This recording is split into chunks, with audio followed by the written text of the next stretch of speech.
aunque tuvieras siglos para poder solo leer y pensar, apenas podrías rastrillar una pequeña parcela de todo lo publicado y todo lo potencialmente publicable, ¿no? Por un lado, ¿cómo lidias con esta insuficiencia del tiempo, de la humanidad, del cuerpo del editor?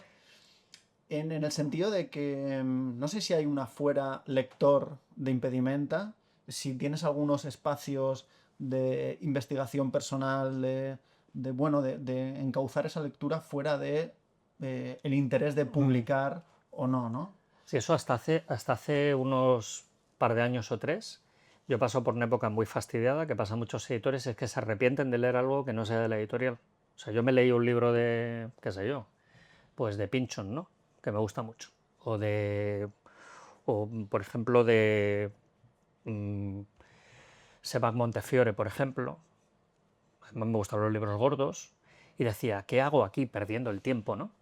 Y esa especie de placer de leer lo había arrinconado. Y ya desde hace un tiempo, hablando también con algún colega, decía, no, es que hay que obligarse a leer cosas que no sean de la editorial. Porque si no, al final, hay una anécdota que cuenta Joan Tarrida, precisamente, o sea, por eso digo vamos, Gastón Galimar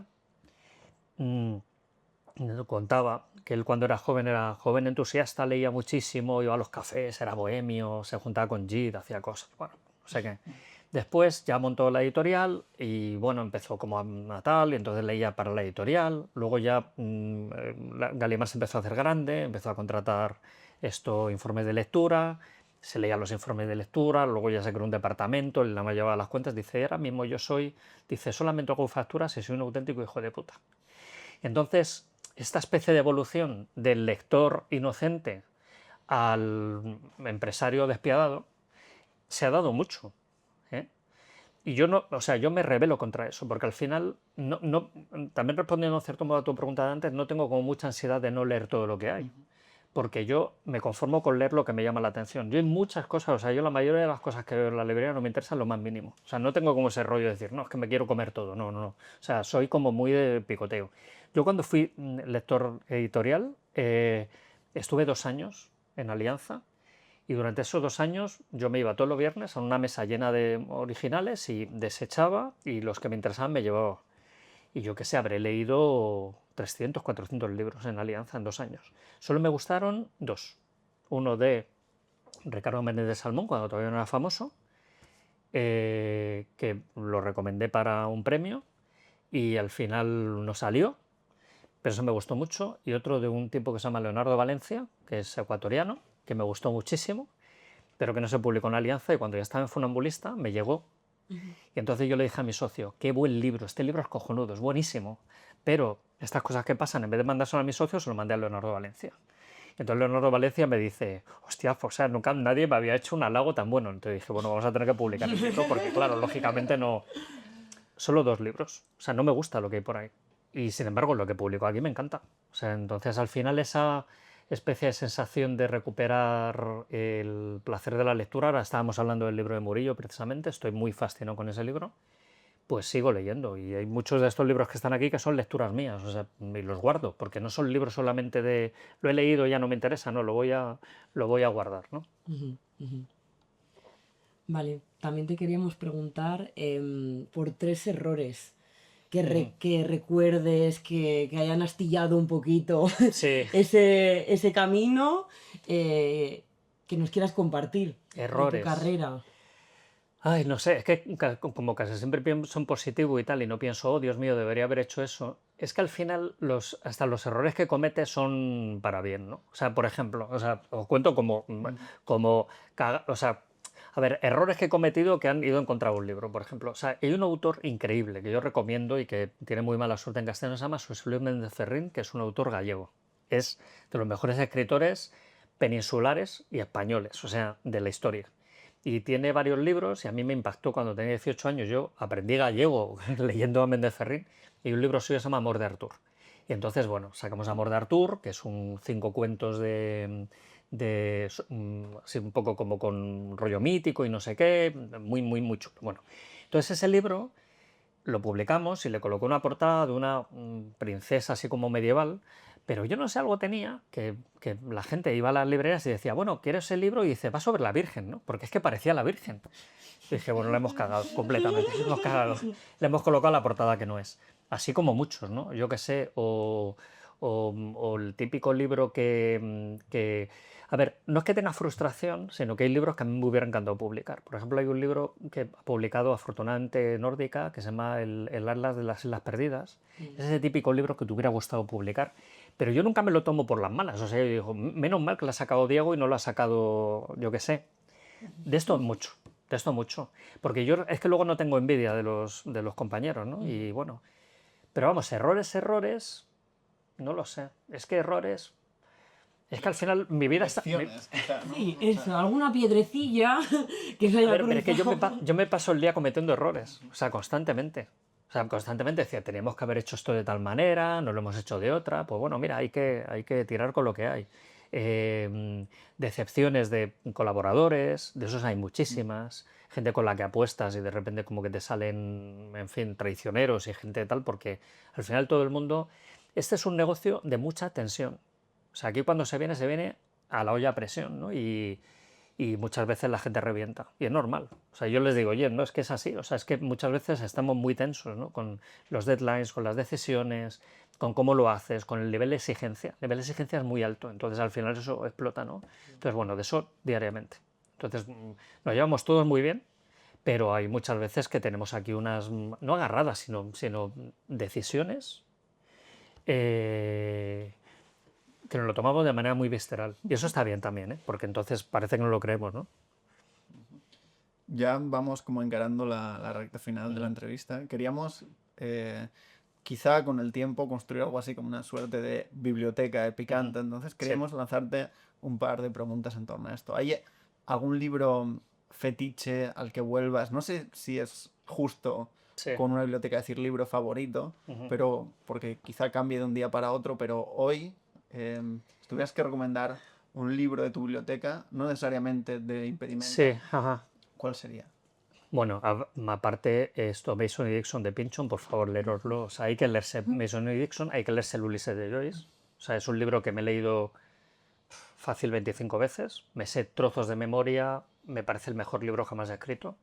Y sí, tuve la oportunidad cuando salió a dominio público en el año 22, me parece que fue, cuando salió a dominio público Joyce, además coincidiendo con el centenario del Ulises, del 2 del 22, el día de la Candelaria, volver a sacarlo. Pero claro, yo pensé, ¿qué voy a añadir yo? Se lo sacó todo el mundo, ¿no? Y me ofreció un traductor su libro y yo le dije, bueno, ¿qué aportas? Dijo, pues nada, esto es el Ulises. Y dije, pues nada, no vamos a aportar nada, pues no se puede. Pero luego dentro de mi catálogo hay varios libros a los que vuelvo constantemente. Uno de ellos es Teodoros de Cartarescu. O sea, Teodoros es una joya, o sea, es un huevo de Fabergé. O sea, es un libro que cuando me lo pasó Mariano Ochoa, me ocurrió una cosa que no me había pasado con ningún libro, o que no me ha pasado con ningún libro nuestro.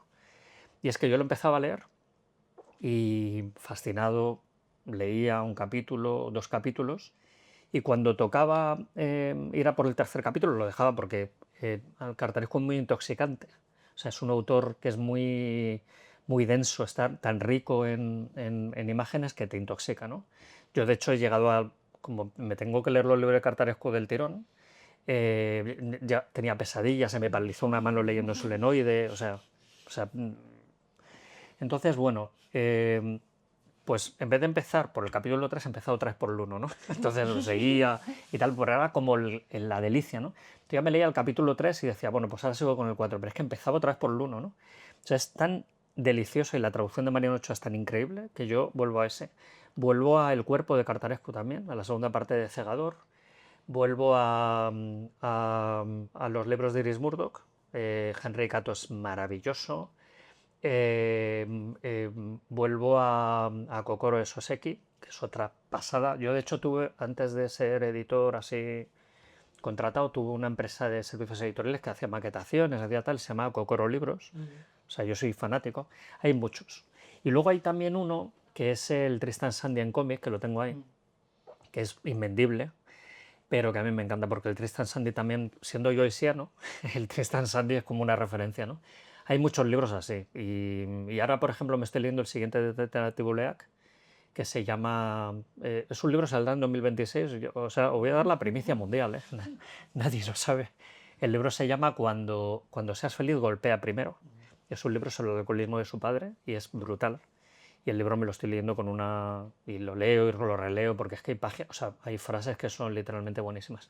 Pero vamos, hay muchos libros, Reyes Vagabundos, que eran los famosos libros que no me acordaba antes de Isabel, de Joseph O'Connor, que es maravilloso sobre el mundo del rock y el pop y tal, los 80, en Londres, bueno, en muchos.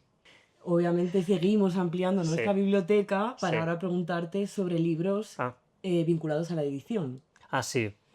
Entonces, libros vinculados a la edición. Que para ti hayan sido importantes. Mira, antes estábamos hablando de este libro de Pasando Página, de Sergio Vila San Juan. Este es mi libro de cabecera desde el año... Lo compré... pues no viene. Pero lo compré en el año 2001, ¿vale?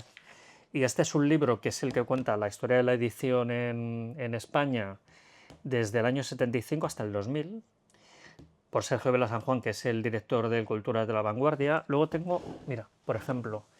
Y no está preparado esto, ¿eh? O sea, tengo muchos libros sobre edición. Este, que es un inencontrable, El pequeño sábelo todo. O sea, esto es un libro que ya se ha dejado de editar, que vale una pasta, y que es un libro que te dice cómo hacer un briefing, cómo funciona una máquina de offset, cómo hacer la producción, en los formatos, el formato alta definición, que es un JPG, qué sé yo, que es un... qué sé yo, que es el interlineado. Bueno, qué maravilla, ¿no? Increíble. Esto es inencontrable, El pequeño sábelo todo. Este me lo compré, el último que había en Pantarrey. Luego yo que sé, la edición sin editores de Andrés Schifrin. Este libro también, que es un poco como un antecedente también de la muerte y resurrección de la novela. También hay un libro también que habla como de Josep Vergés. Luego tengo muchos de trama, lógicamente. Esto de verdad que no estaba preparado, ¿sabes? Lo sabéis. El vale lo tachado de Stedt, bueno, el textura, lógicamente. Llámelo a Random House de Bennett Cerf. Tengo muchos libros sobre edición. Bueno, y este no, este de Gabriela Mesteano, que es una autora que estuvimos a punto de publicar. O sea, tengo muchos libros sobre edición, porque me fascinan los libros sobre edición.